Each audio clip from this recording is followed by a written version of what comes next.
Good morning বন্ধুরা, আমি শ্রাবন্তী। আমার ক্যাপচার অফ ফ্রেম ব্লগে তোমাদের অনেক অনেক স্বাগত। আশা করছি তোমরা সবাই ভালো আছো আর আমিও ভালো আছি।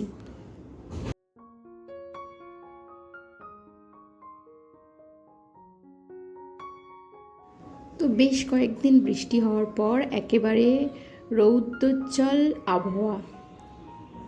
তো একদম আর্লি মর্নিং উঠে পড়েছি।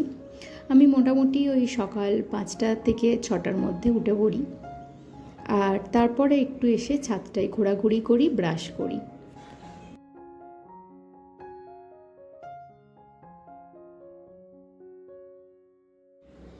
তো আজকে বুঝতেই পারছো, থাম্বনেল দেখে নিশ্চয়ই বুঝতে পেরে গেছো একেবারে আমার সকালের আর্লি মর্নিং রুটিন, সেটাই তোমাদের সঙ্গে আজকে শেয়ার করব। তো সকালে ব্রাশ করার পর আমি এসে ঠান্ডা এক গ্লাস জল খেয়ে নিয়েছি, মানে নর্মাল টেম্পারেচারের। আর আগের দিন আমি বাসনপত্র মেজে জল ঝরিয়ে রাখি, অন্য দিন গুছিয়ে রাখি। আগের দিন গোছানো হয়নি, কারণ অনেকটা রাত হয়ে গিয়েছিল শুতে যাওয়ার জন্য, তো সেই জন্য আর গোছানো হয়নি। আর এখন আমি সেই বাসনগুলো গুছিয়ে নেব। সমস্ত বাসনের জল ঝরে গেছে, যে যার জায়গা মতো রেখে দেবো।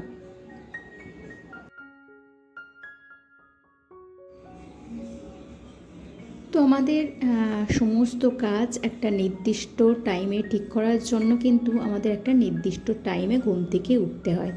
তা না হলে কিন্তু সমস্ত কাজ একটার পর একটা এলোমেলো হতে থাকে, আর সমস্ত কাজে লেট হয়। তো আর্লি মর্নিং ওঠার এটাই সুবিধা যে সমস্ত কাজ একেবারে তাড়াতাড়ি কমপ্লিট হয়ে যায়, আর আমরা কিন্তু এক্সট্রা অনেকটা টাইম পেতে পারি নিজের জন্য।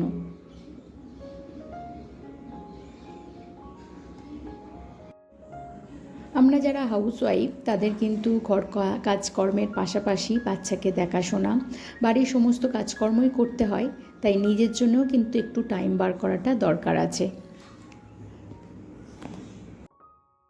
সেই টাইমটায় হয়তো নিজের পছন্দের, নিজের শখের কিছু কাজকর্ম করা যেতে পারে, যেমন গান শোনা, গল্পের বই পড়া, আঁকা, বা আরও নানা রকম। কারোর হয়তো বিভিন্ন ধরনের ছোটোখাটো হাতের কাজকর্ম করার ইচ্ছা আছে, সেগুলো করতে পারে, যা যেটা আর কি শখ।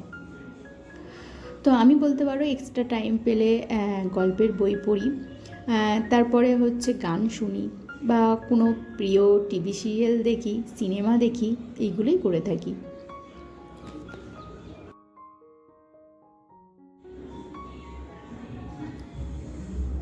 তো সকালবেলা ঘুম থেকে ওঠার পর এমনি যা যা কাজকর্ম থাকে সেগুলো করা তো হয়েই গেছে, মানে ব্রাশ করা, জল খাওয়া, একটু হাঁটাহাঁটি করা। তো এরপরে আমি যেটা করি সেটা ওভেনটাকে ভালো করে পরিষ্কার করে মুছে নিই।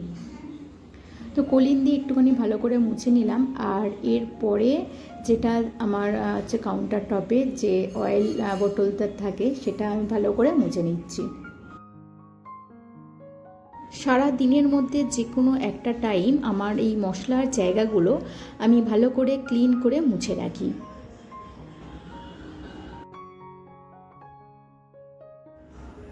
মডিউলার কিচেন নয় এটা আমার, আমি এটা ভাড়া বাড়িতে থাকি, তাই সেখানে যখন রান্না বান্না হয় সেখানে কিন্তু অয়েলটাও ওড়ে। তো সেইগুলো সামনাসামনি যে জিনিসপত্রগুলো থাকে সেগুলোতে গিয়েই চেপে বসে, তাই একবার করে যদি মোছা যায় তাহলে কিন্তু এইসব মশলাপাতির জায়গা একেবারে চকচকে থাকবে।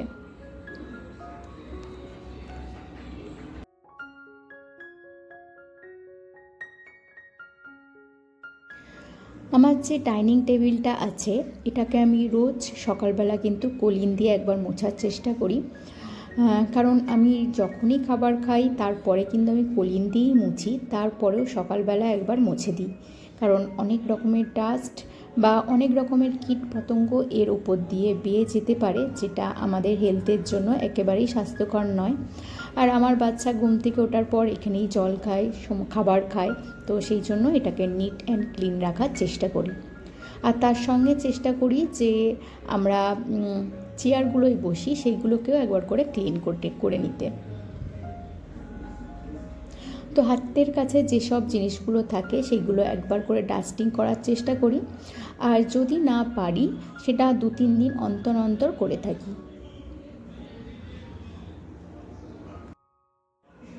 ডিপ ক্লিনগুলো আমি কোনো মান্থলি ক্লিন করে থাকি না, আমার ক্লিনিংয়ের একটা রুটিন আছে। যখন ঋতু পরিবর্তন হয় তার সঙ্গে কিন্তু আমি ডিপ ক্লিনগুলো করে থাকি একটু একটু করে, যেমন winter deep clean, monsoon deep clean, summer deep clean, এইভাবে করে থাকি। এছাড়া বিশেষ বিশেষ ওকেশানে তো ডিপ ক্লিন হয়েই থাকে, দুর্গাপূজা, কালী পূজা, ভাইফোঁটা, এইসব তো হয়েই থাকে। তো এই ধরনের ছোট ছোট করে আমি ক্লিন করে থাকি। আর এছাড়া বলতে পারো আমি বাড়ির যে কোনো একটা জায়গা, একটা কোণ 1-2 দিন অন্তর অন্তর ক্লিন করে থাকি। এতে কিন্তু আমার রুমগুলো ভালো করে ক্লিন থাকে।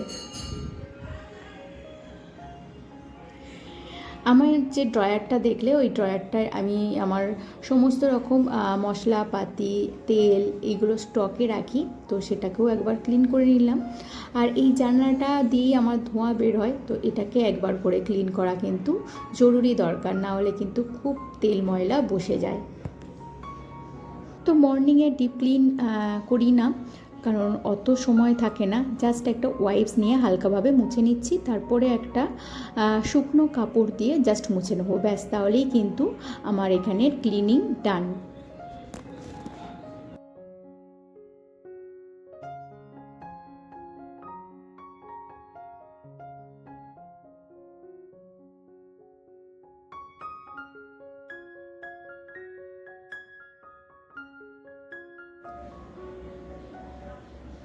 তো নিজেকে ডিটক্স রাখার জন্য সকালবেলা আমি একটা উষ্ণ গরম জল খাই, তার সঙ্গে দিয়ে দিই লবঙ্গ, এলাচ, দারুচিনি, তুলসী পাতা, আর তার সঙ্গে দিয়ে দিই একটুখানি জিরে। তো কখনো কখনো হলুদও অ্যাড করি, আবার কখনো কখনো জোয়ান অ্যাড করি। তো এর কোনো ঠিক ঠিকানা থাকে না, যখন যেটা মনে হয় সেটা দিয়ে থাকি। তো এটা এখন আমি ভালো করে ফুটিয়ে নেব। এটা 1.5 গ্লাসের মতো জল দিয়েছি, এটা 1 গ্লাসে করে আনবো, আর তারপরে ঠান্ডা হতে দেব, উষ্ণ গরম জল খাবো। তার মাঝখানে কিন্তু আমার যে সমস্ত কাজকর্মগুলো থাকবে সেগুলো করে নেব। তো সকালবেলা আমার একটা জলের থেরাপি চলে বলতে পারো, কারণ ঘুম থেকে উঠেই আমি বাসি মুখে 1 গ্লাস জল খাই, আর তারপরে ব্রাশ করার পরে 1 গ্লাস জল খাই, আর তারপরে নিজেকে ডিটক্স রাখার জন্য আমি সপ্তাহে 2-3 দিন এই ওয়াটারটা, হালকা গরম জল খেয়ে থাকি। আর কর্তামশাইকে 2 দিন দিই, কারণ ওরা রেগুলার খেতে চায় না, তো সেই জন্য সপ্তাহে 2 দিন দিয়ে থাকি। এর সঙ্গে মাঝখানে একবার নিম পাতাও অ্যাড করেছিলাম, কিন্তু এতটা বেশি তেতো হয়েছিল যে নিজেই খেতে পাচ্ছিলাম না, তাই সেই জন্য আর কর্তামশাইকে দিইনি, কারণ ওরা খাবেই না।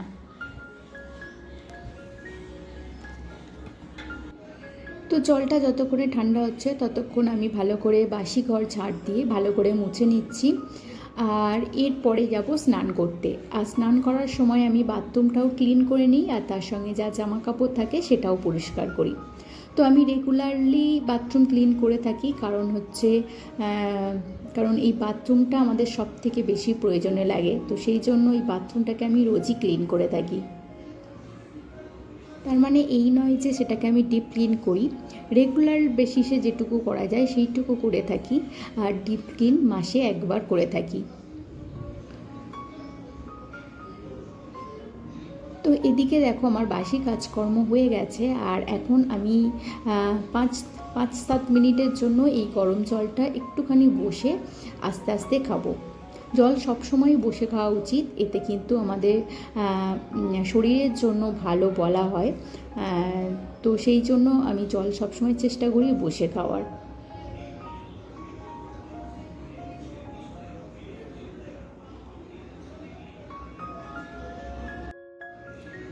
যেহেতু আমি 5টা থেকে 6টার মধ্যে উঠে পড়ি, বেশিরভাগ টাইমই 5:30টায় উঠি, তো সেহেতু মোটামুটি 7:30 পৌনে 8টার মধ্যে কিন্তু আমার জামাকাপড় কাচা, স্নান টান কমপ্লিট হয়ে যায়।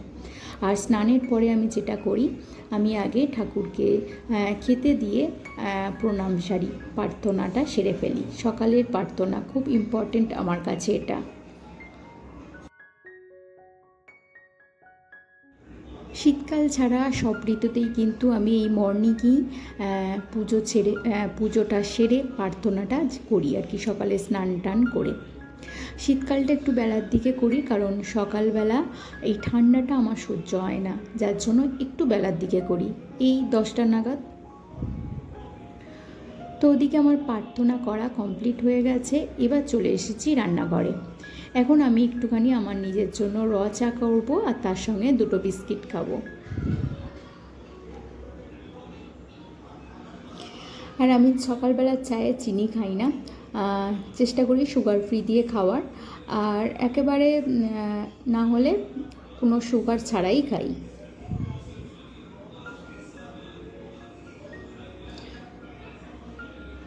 তো একদম একদম সকালবেলা একটুখানি গাছগুলো, আমার মানি প্ল্যান্ট গাছগুলো একটুখানি জল স্প্রে করে দিই।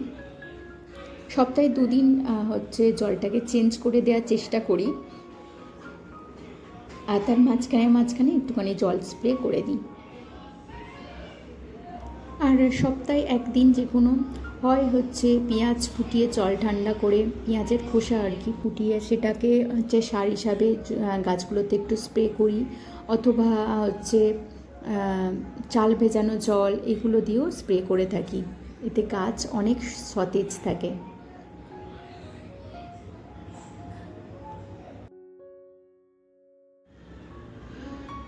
তো নিজের জন্য একটুখানি ব্রেকফাস্ট বানিয়ে নিচ্ছি, আর এর সঙ্গে মেয়ের আজকে স্কুল ছুটি আছে, তো সেই জন্য এই এগ অ্যান্ড পোচ বয়লারে আমাদের দুজনের জন্য 2টো পোচ করে নিচ্ছি। আর তার সঙ্গে কী খাই নিশ্চয়ই দেখতে পাবেন। তো আমার মেয়ে একটু পরে পোচ খাবে বলেছে, আর ওর বাবাকে দেব 1 পট মিল টিফিনে। ওর বাবা এমনি ছাতু খেয়ে সকালবেলা যায়, ঘুম থেকে উঠে বিশেষ কিছু খেতে চায় না, তো সেই জন্য ও 1 পট মিলটাই টিফিন করবে। তো সেই জন্য আমার জন্য একটু টিফিন বানিয়ে নিলাম।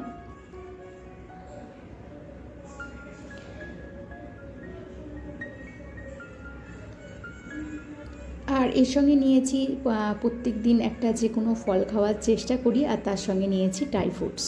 প্রত্যেক দিন যে এইরকম হেলদি খাবার খাই তা নয়, কখনো কখনো আনহেলদি খাবারও খাই, তরকারি, রুটি, সবজি এগুলোও খেয়ে থাকি।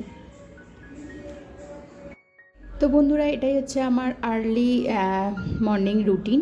তো বন্ধুরা, আজকের ভিডিও এই পর্যন্ত রাখছি। দুপুরের ভিডিওটা তোমাদের সঙ্গে খুব একটা শেয়ার করলাম না, জাস্ট লাঞ্চটুকু শেয়ার করলাম।